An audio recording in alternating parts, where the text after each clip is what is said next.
Yung sinakay ba ni Deco si Eri sa likod niya Oh, para Ginawa niyang baterya. mag-rewind ulit? Forever lang para siya. hindi siya ginawa niya yun sa laban niya kay Overhaul. Kaya niya na-access yung 100% for the first time ng ng paulit-ulit. Kasi nire-rewind siya ng nire-rewind. Kaya yung depiction ng suntok, marami. Kasi na-realize niya na, nire-rewind siya na nire-rewind. So, kailangan niyang i-offset yung energy na nakukuha niya. Kailangan niya mag-spend. Parang ganun. Gusto ko yun. Maganda. Maganda yung psychology ng match yun na ang yun. combo talaga na. Oo, yun ang pinakamagandang combo. Puta. Psychology ng match nun maganda. Parang na-solve for a moment yung limiter niya. Oo, yung problema niya na ano. Di ba?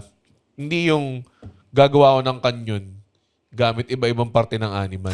Galit ka kay Sun Eater. Hindi ko lang magets na bakit sa lahat ng pwede mong gawin from an animal, ang naisip nila is, Plasma cannon. plasma cannon.